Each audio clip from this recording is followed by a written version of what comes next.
아, 우크라이나 전쟁 때문에 저도 놀랬고 여러분들도 많이 놀랬으리라 생각이 들어요. 여기저기서 미사일이 터지고 사람들이 죽는 모습, 길바닥에서 시체가 널려 있는 모습을 보면서 우리가 꿈에서나 보던 전쟁의 참상이 우리 눈앞에 펼쳐져 있는 것을 실시간으로 중계를 통해서 볼 수 있었어요. 아주 충격적인 것이죠. 저희가 20대에는 나라와 민족을 위해서 정말 기도를 많이 했던 것 같습니다.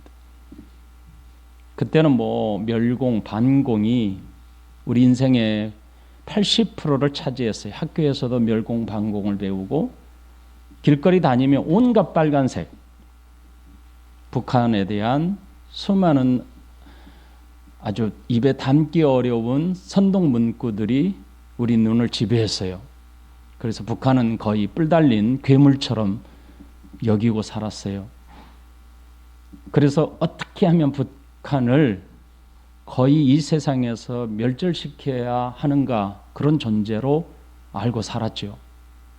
여러분 아마 우리 자녀 세대는 그런 분위기가 어떤지 도저히 상상이 되지 않을 거예요. 고등학교 때까지 이미 기초 군사훈련을 다 마쳤어요.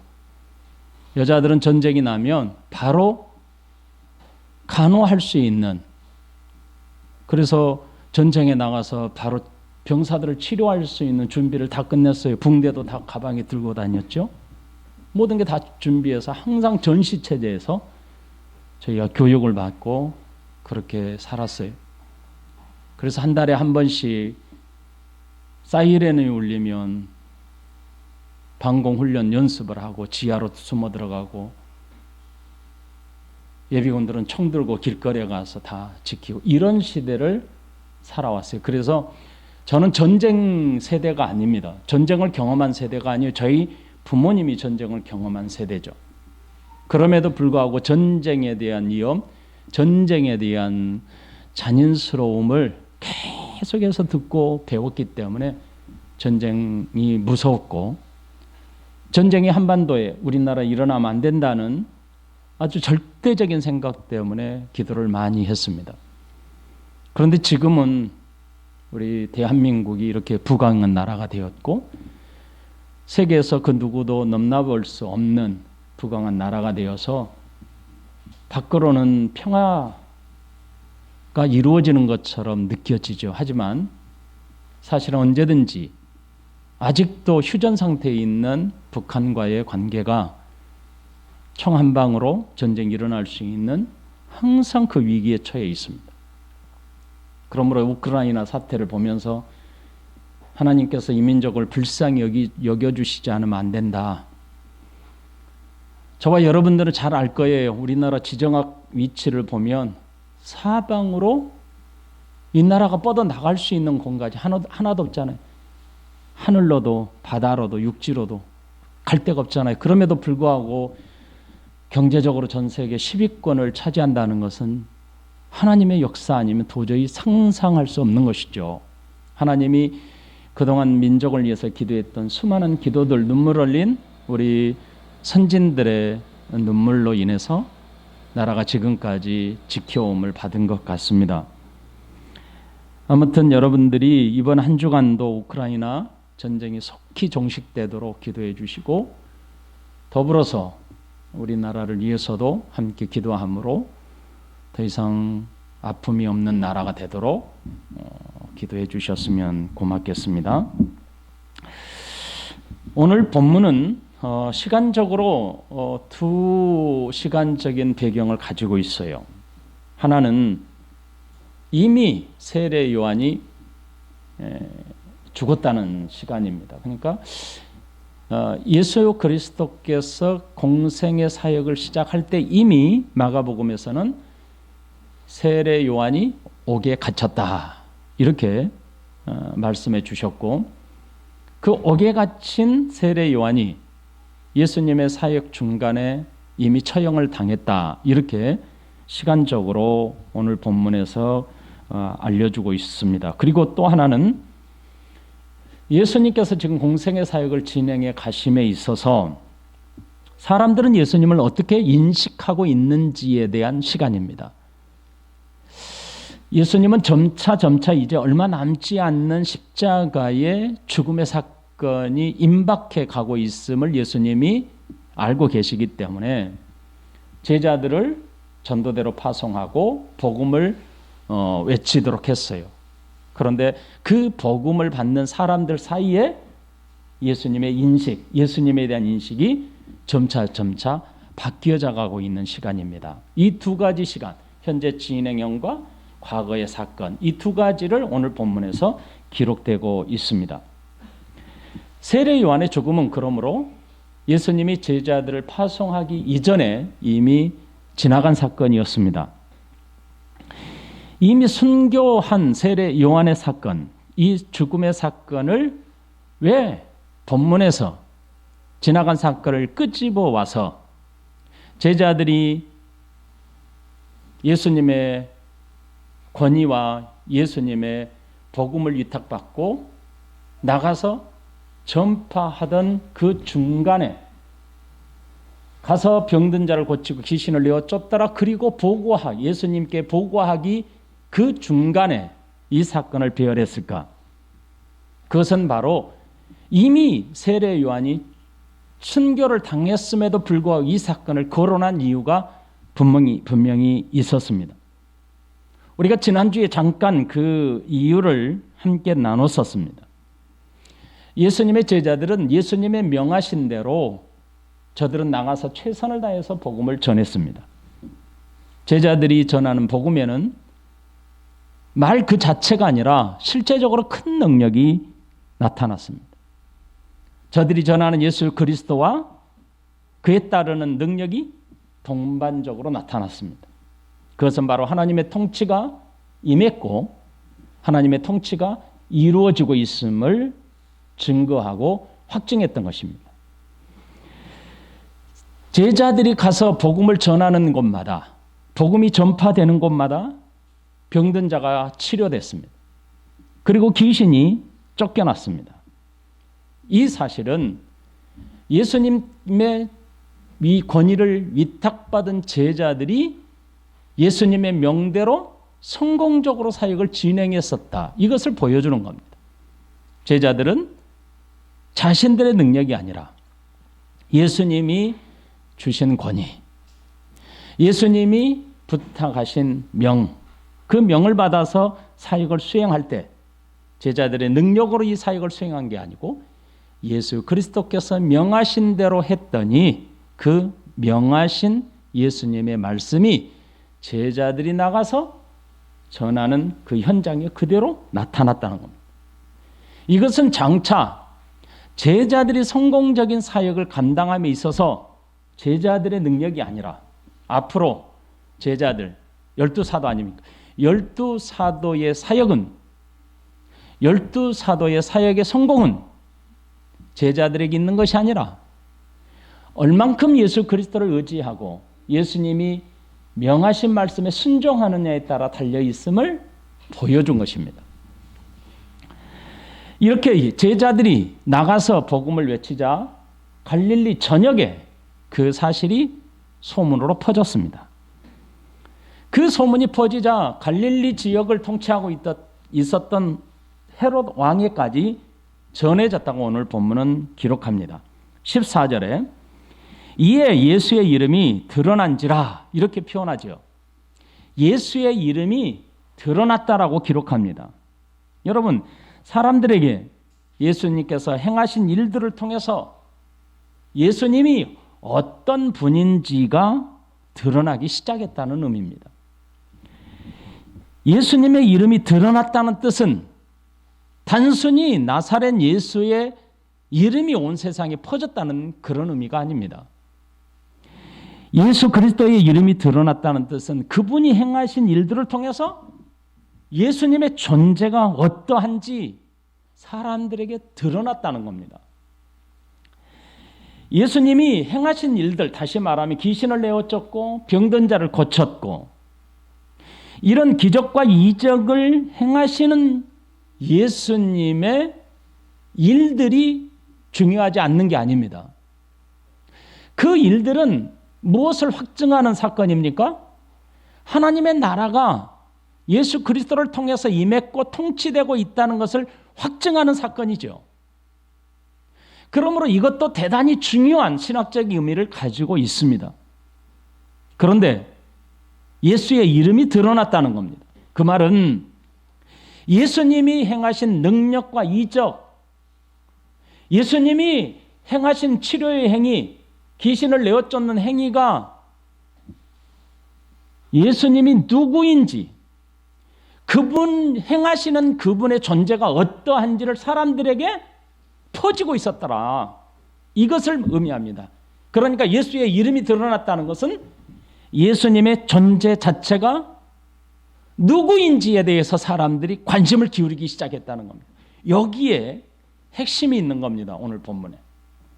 여러분, 예수님은 지금까지 하나님의 나라의 말씀을 가르치는 데 전념하셨습니다. 그리고 예수님을 통해서 하나님의 나라가 임했음을 확증하는 확증을 병고침과 귀신을 내어쫓은 것으로 그 일을 진행해 오셨습니다.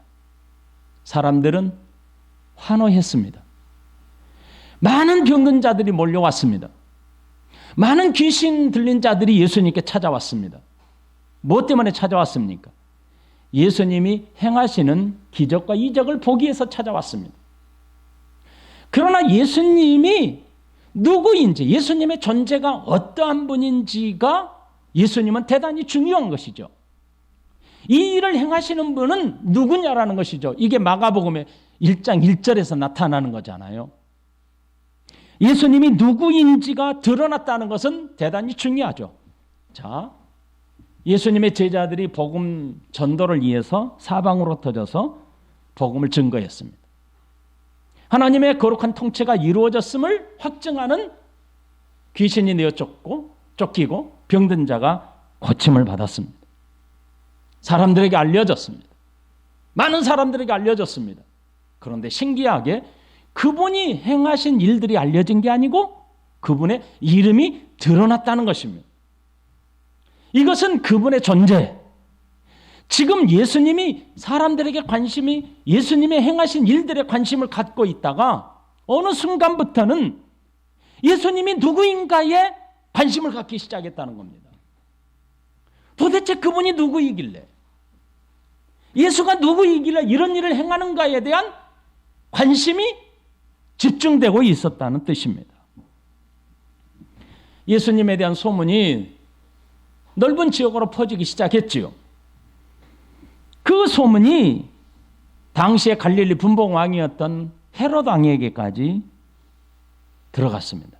그리고 헤롯 왕은 깜짝 놀랐습니다. 여기서 헤롯 왕은 예수님이 탄생하실 때에 그 헤롯 아닙니다. 그 헤롯의 아들입니다. 아들의 둘째 아들입니다. 그 둘째 아들이 갈릴리를 중심으로 한 분봉왕이었습니다. 먼저 헤롯은 예수님께서 행하신 능력을 듣고서 뭐라고 하냐면 죽었던 세례 요한이 죽은 자 가운데서 살아났도다 이렇게 표현합니다. 그리고 어떤 사람은 엘리야다, 또 어떤 사람은 옛 선지자 중에 하나와 같다 이렇게 표현합니다. 아까도 말씀을 드렸지만 사람들은 예수님이 행하신 기적과 이적에 깜짝 놀랐고 예수님의 가르침에 깜짝 놀랐습니다. 그것으로 끝나지 않았습니다. 과연 그가 누구이기에 이런 일을 행하는지에 대해서 관심을 갖기 시작했고, 그렇다면 이분이 누군가, 예수라는 분이 누군가를 질문하기 시작했지요. 그래서 분봉왕도 그가 누구냐라고 하는 생각을 가질 때에 이렇게 표현한 겁니다. 그는 죽었던 세례 요한이 살아났다 이렇게 표현한 겁니다. 헤롯은 이미 죽은 세례 요한이 죽은 자 가운데서 다시 살아났다 이렇게 생각했습니다. 이렇게 생각한 동기가 있습니다. 그것은 예수님께서 행하신 일들을 두 가지 사실을 숨길 수 없음을 드러내고 있는 것입니다. 헤롯의 말을 통해서 우리는 두 가지 숨길 수 없는 사실이 드러났는데, 그 첫 번째로는 예수님은 사람이죠. 나사렛에서 자란 우리 인간과 동일한 사람이었습니다. 그런데 분명히 사람과 달랐습니다. 일반적인 우리와 달랐습니다. 그것을 인정한 겁니다. 사람보다 뛰어난 능력을 행하고 있는 존재이구나. 이것을 헤롯은 인정하게 된 겁니다. 그래서 헤롯은 예수님에 대한 소문을 듣고 일반적인 사람의 존재를 뛰어넘어선 능력의 존재임을 인정하고 있다는 사실입니다. 두 번째로는 헤롯 왕까지도 부활이라고 하는 당시의 철학적이고 신학적인 사상에 심취되어 있었다라는 것을 알 수 있습니다. 16절에 헤롯은 듣고 이르되 내가 목벤 요한 그가 살아났다 하더라. 그가 가진 생각이 깊이 있는 신학적인 내용이 아니라 할지라도 당시의 사람들에게 폭넓게 부활이라고 하는 사상이 넓게 퍼져 있었다라는 것을 볼 수 있습니다. 그런데 우리가 생각하는, 우리가 말하고 있는 부활 사상과는 확연히 다릅니다. 다른 사람의 몸에 빙의처럼 들어가 그가 살아났다, 이런 뜻입니다. 그러니까 우리가 생각하고 있는 부활 사상과는 다르죠. 이 두 가지 숨길 수 없는 사실을 통해서 알 수 있는 것이 있습니다. 당시의 사람들의 예수님을 어떻게 생각하고 있는지를 우리는 이해할 수 있습니다. 예수님은 일반적인 사람을 뛰어넘는 능력의 사람이다라고 하는 것이 지금 드러났다는 겁니다. 그리고 이미 죽은 세례 요한을 거론한 이유가 그의 메시지가 사람들에게 아주 강력하게 남아 있었다는 뜻입니다. 세례 요한은 죽었어요. 하지만 그의 메시지는 변함없이 사람들 가슴 속에 남아 있었다는 겁니다. 이제 헤롯과 사람들은 예수 그리스도가 누구인지 정확하는 알지 못하지만 인정할 수밖에 없는 시간상에 도달한 것 같습니다.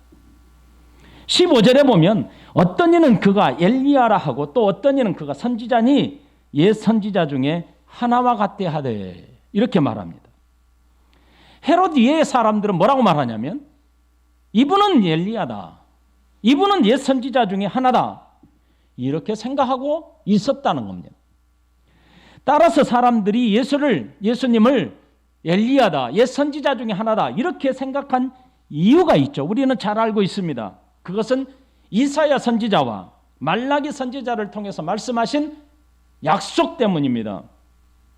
메시아가 오기 전에, 하나님의 나라가 임하기 전에 선행적으로 누가 와야 한다라고 하나님이 약속하셨습니까? 엘리야가 와야 한다. 엘리야와 같은 사람이 먼저 올 것을 약속하셨죠. 대표적인 말씀이 말라기 4장 4절로부터 6절입니다. 너희는 내가 호렙에서 온 이스라엘을 위하여 내 종 모세에게 명령한 법 곧 율례와 법도를 기억하라. 보라, 여호와의 크고 두려운 날이 이르기 전에 내가 선지자 엘리야를 너희에게 보내리니 그가 아버지의 마음을 자녀에게로 돌이키게 하고 자녀들의 마음을 그들의 아버지에게로 돌이키게 하리라. 돌이키지 아니하면 두렵건대 내가 와서 저주로 그 땅을 칠까 하노라 하시니라. 크고 두려운 여호와의 날이 이르기 전에 누가 와야 한다고 했습니까? 선지자 엘리야를 내가 먼저 보내리라. 그러므로 백성들은 말라기 선지자의 예언처럼 메시아가 임하기 전에 엘리야가 먼저 올 것을 믿고 있었습니다. 따라서 예수님과 엘리야를 연관시킴으로써 지금 현재 예수님의 이름, 예수님의 존재가 어떤 존재라고 인정하고 있다고요? 하나님께서 보내신 분이구나 라는 것을 인정하고 있는 것입니다. 사람들은 예수님이 구체적으로 어떤 분인지 알 수는 없어요. 하지만 그가 행하신 일들, 그가 가르치시는 하나님의 나라의 복음을 듣고 하나님께서 보내신 분이구나 라는 것까지는 확신하고 있었다는 뜻입니다. 사람들은 예수님이 하나님의 아들이시고 메시아 되심을 알지 못하고 인정하지 않았습니다.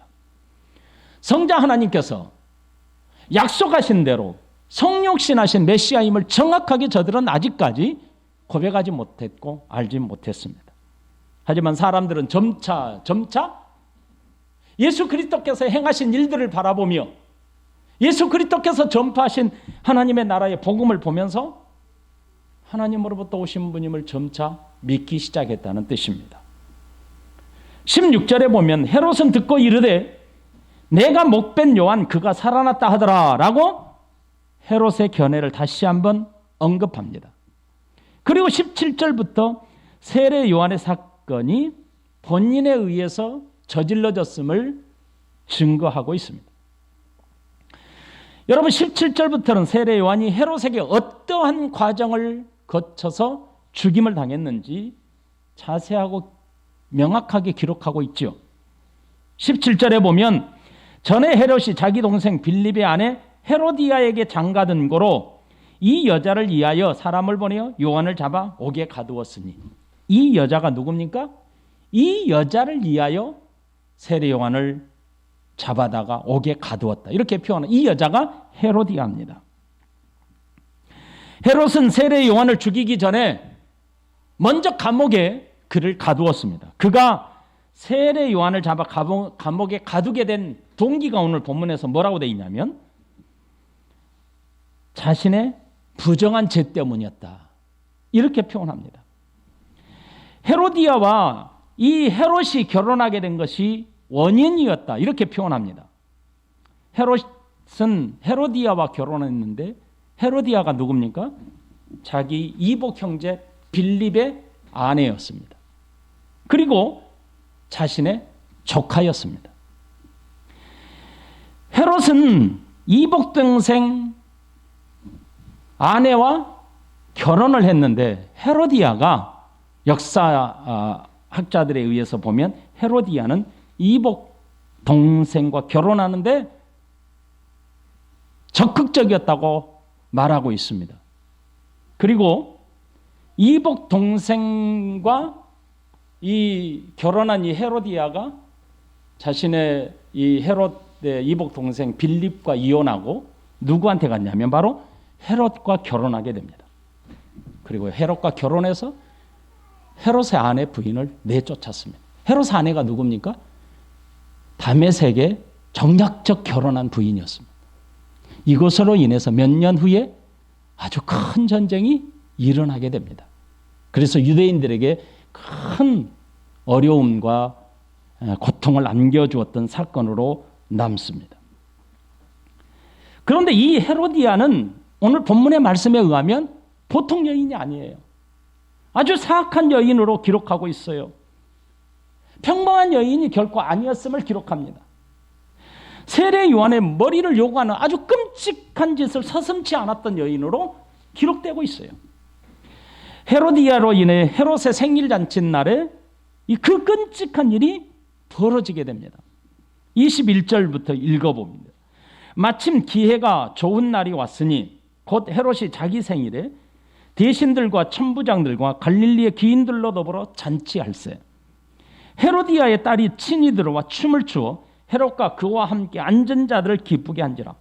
왕이 그 소녀에게 이르되 무엇이든지 네가 원하는 것을 내게 구하라. 내가 주리라 하고 또 맹세하기를 무엇이든지 네가 내게 구하면 내 나라의 절반까지라도 주리라 하거늘 그가 나가서 그 어머니에게 말하되 내가 무엇을 구하리이까? 그 어머니가 이르되 세례 요한의 머리를 구하라 하니 28절에 그 머리를 소반에 얹어다가 소녀에게 주니 소녀가 이것을 그 어머니에게 주니라. 세례 요한이 어떻게 죽었는지 그 과정을 다른 복음서에 비해 아주 자세하게 기록되고 있습니다. 헤롯의 생일잔치 날 많은 사람들이 축하하기 위하여 모였습니다. 그 축하 연에 참여한 사람들 앞에서 헤로디아의 딸이 나타났습니다. 그리고 사람들을 기쁘게 하기 위해서 춤을 추기 시작했습니다. 그리고 헤로디아의 딸의 춤을 보면서 많은 사람들에게 큰 기쁨을 주었다 성경은 기록해주고 있습니다. 그때 마음이 흡족한 헤롯은 딸을 불러서 네가 원하는 게 무엇이냐? 네가 원하는 것은 내가 다 주겠다. 그러면서 나라의 절반까지라도 내가 너에게 주겠노라. 이렇게 맹세까지 합니다. 그러자 헤로디아가 나섭니다. 이 헤로디아는 딸에게 세례 요한의 머리를 요구하라. 이렇게 잔인한 요구를 시킵니다. 19절에 보면 헤로디아가 요한을 원수로 여겨 죽이고자 하였으되 하지 못했다. 이렇게 표현하죠. 그러니까 헤로디아는 지속적으로 지금까지 세례 요한을 원수로 여기고 죽이고자 했습니다. 왜냐하면 자신의 부정한 일을 지적하는 세례 요한이 원수처럼 여겨진 것이죠. 그러나 그 뜻을 이루지 못한 것은 헤롯 때문이었다고 성경은 기록합니다. 20절에 보면 헤롯이 요한을 의롭고 거룩한 사람으로 알고 두려워하여 보호하며 또 그의 말을 들을 때 크게 번민을 하면서도 달갑게 들음이러라. 여러분, 헤롯은 세례 요한을 누구로 알고 있었냐면 의롭고 거룩한 사람으로 알고 있었다. 그래서 두려워했다. 이렇게 표현합니다. 그리고 거기에서 그치는 게 아니라 비록 헤로디아의 요구에 의해서 그 헤로디아를 위해서 세례 요한을 감옥에 가두었지만 오히려 보호했더라. 그리고 번민하면서 세례 요한의 말이 옳다 생각하고 있었다고 기록합니다. 여러분, 아까도 말씀을 드렸지만 헤롯은 본래 정략적으로는 다메섹 여자와 딸과 왕의 딸과 결혼하지 않았습니까? 그러나 후에 자신의 이복동생인 빌립의 아내 자신의 조카인 헤로디아와 결혼을 하게 됩니다. 이것을 세례 요한이 지적한 것입니다. 옳지 않다. 18절에 이는 요한이 헤롯에게 말하되 동생의 아내를 취한 것이 옳지 않다 하였습니다. 세례 요한은 동생의 아내를 취한 것이 옳지 않다 이렇게 헤롯에게 지적을 했던 겁니다. 헤롯의 잘못된 행위에 대해서 세례 요한은 아주 강력하게 지적을 했고 비판했습니다. 세례 요한의 지적에 헤롯은 번민을 했어요. 옳다고 생각했습니다. 세례 요한의 말이 옳다고 여겼습니다. 하지만 헤로디아는 세례 요한을 어떻게 해서든지 죽이고자 생각했습니다. 그렇게 세례 요한을 죽이고자 기회를 노리고 있던 헤로디아에게 기회가 찾아왔습니다. 바로 헤롯의 생일잔칫날 수많은 하객들 앞에서 헤롯의 머리를 요구하게 된 겁니다. 직접 요구하지 않고 자신의 딸을 시켜서 헤롯의 머리를 달라고 요구했던 것입니다. 헤롯은 잠시 근심했습니다. 하지만 자기가 사람들 앞에서 맹세했던 것, 그들이 증인이었지 않았습니까? 그러므로 거절하지 못하고 세례 요한을 죽이고 머리를 담아오라고 명령을 내리고 맙니다. 25절에 보면 그가 곧 왕에게 급히 들어가 구하여 이르되 세례 요한의 머리를 소반에 얹어 곧 내게 주기를 원하옵나이다 하니 왕이 심히 근심하나 자기가 맹세한 것과 그 안전자들로 인하여 그를 거절할 수 없는지라 왕이 곧 시병 하나를 보내어 요한의 머리를 가져오라 명하니 그 사람이 나가 옥에서 요한을 목베어 이렇게 표현합니다. 28절에 그 머리를 소반에 얹어다가 소녀에게 주니 그 소녀는 그것을 고스란히 들고 누구에게 갑니까? 어머니의 헤로디아에게 갖다 줍니다. 헤로디아는 헤롯이 자신의 요구를 거절할 수 없다는 것을 알고 있었어요. 그래서 세례 요한의 머리를 요구하게 된 겁니다. 결국 세례 요한은 목베임을 당하 순교를 당하게 됩니다. 세례 요한의 시체는 제자들이 가져다가 장사를 지냈다고 기록합니다. 29절에 요한의 제자들이 듣고 와서 시체를 가져다가 장사하니라. 오늘 본문의 내용이 여기까지입니다. 오늘 본문의 내용을 몇 가지로 정리해서 마치고자 합니다.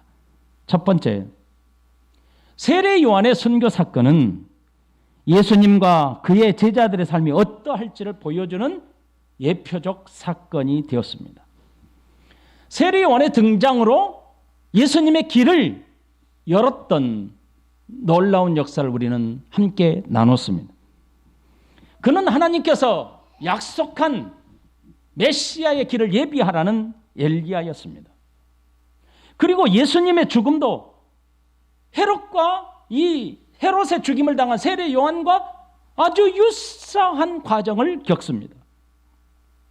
빌라도의 신문을 당하고 죽음에 내어 던져짐을 당할 때에 그 사건을 예표하는 모습으로 기록합니다. 마태복음 27장 13절로부터 26절에 이 본문의 말씀을 보면 예수님을 죽이라고 소리치는 군중들에게 빌라도는 어떻게 해서든지 예수님을 살려보려고 애를 씁니다. 그래서 예수님 대신 살인과 폭동의 주모자로 사형을 기다리고 있던 바라바를 가두고자 했습니다. 그리고 예수님을 풀어주고자 했습니다. 더구나 그의 아내도 예수님에게 어떤 해도 가하지 말라라고 부탁까지 했습니다. 하지만 그의 뜻과는 상관없이 예수님을 십자가에 못 박도록 내어 던지고 말았던 겁니다. 예수님의 제자들도 이와 같은 삶을 살아야 합니다. 그러므로 세례 요한은 예수님과 제자들의 삶의 예표적인 역할을 했습니다. 제자들의 삶은 순교까지 각오를 해야 했습니다. 고난은 복음을 전해야 하는 사람들에게 반드시 따라오는 것입니다. 당연한 삶이었습니다. 복음은 고난도 함께 온다는 것을 기억하셔야 합니다. 고난 받기 싫거든 복음을 가슴에 담고 살아가는 것은 정말 어려운 일이라는 것을 우리에게 가르쳐 줍니다. 예수 그리스도의 제자라면 순교를 각오해야 복음을 지킬 수 있다는 것을 보여주는 겁니다. 두 번째로는 제자의 삶은 죽을 죄를 지었기 때문에 순교가 아니라는 겁니다. 그들이 죽임을 당한 것은 복음의 진리를 살았기 때문에 순교를 당한 겁니다. 세례 요한은 사람들의 잔치자리에 한나의 유흥의 잔치로 말미암아 사람들의 즐거움의 대상으로 죽임을 당했습니다. 아무도 그의 죽음에 반대하지 않았습니다. 그저 세례 요한은 저들의 장난거리였고 유흥의 거리였습니다. 세례 요한은 범죄한 백성들의 죄를 지적했고 회개할 것을 촉구했습니다. 그의 메시지는 처음부터 회개였고 그 외침이 회개였기 때문에 그 외침으로 말미암아 그는 순교를 당할 수밖에 없었습니다. 세상에서는 권력과 부유한 사람들의 화려한 잔치자리입니다. 그 속에 얼마나 많은 죄와 함께 하는지는 중요하지 않습니다. 그들의 삶은 죄와 함께 살면서 풍요로워 보입니다. 하지만 예수 그리스도를 믿는 사람들은 그것 때문에 죽임을 당한다는 겁니다. 예수 믿는 사람들이 사람들에게 죽임을 당할 수 있는 죄를 지어서 죽임을 당하는 것이 아니라 하나님의 나라의 백성으로 살다가 진리의 말씀대로 살다가 진리의 말씀대로 살기 때문에 사람들은 싫어하는 겁니다. 그래서 예수 믿는 사람들을 죽이는데 순교하게 하는데 저들의 놀잇감처럼 대한다는 겁니다. 저와 여러분들도 똑같은 시대를 당할 수 있습니다. 예수 믿는 사람들을 잡아다 죽이는 일이 저들에게는 하나의 유흥거리요 놀잇거리가 될 때가 올 것입니다. 이것이 바로 예수님께서 우리에게 깨어서 기도하라, 믿는 자를 찾아보겠느냐라고 하신 말씀을 우리 가슴 깊이 새겨야 합니다. 우리 그리스도인들은 이 세상의 삶이 전부가 아님을 잘 알고 있습니다. 그러므로 세상의 화려한 삶보다도 이 세상에서 사모하고 소망해야 될 삶은 영원한 삶이라는 것을 꼭 기억하시며 살아야 합니다. 세 번째로는 세례 요한은 사명을 완수했던 겁니다. 세례 요한은 예수님의 길을 예비하는 자로서의 삶을 완성했습니다. 그가 가진 사명에 삶이었던 것입니다. 그야말로 광야에 외치는 자의 소리로 살았습니다. 예수님을 소개하고 그는 소리로 사라졌습니다. 이것은 그의 사명자로 삶을 살았고 사명자로 죽음을 맞이했던 겁니다. 예수님의 제자들도 이와 같은 삶을 살았습니다. 제자의 삶은 예수님께서 주신 사명의 길을 걸어가는 겁니다. 예수님의 길을 쫓아 살아가는 사람이 제자입니다.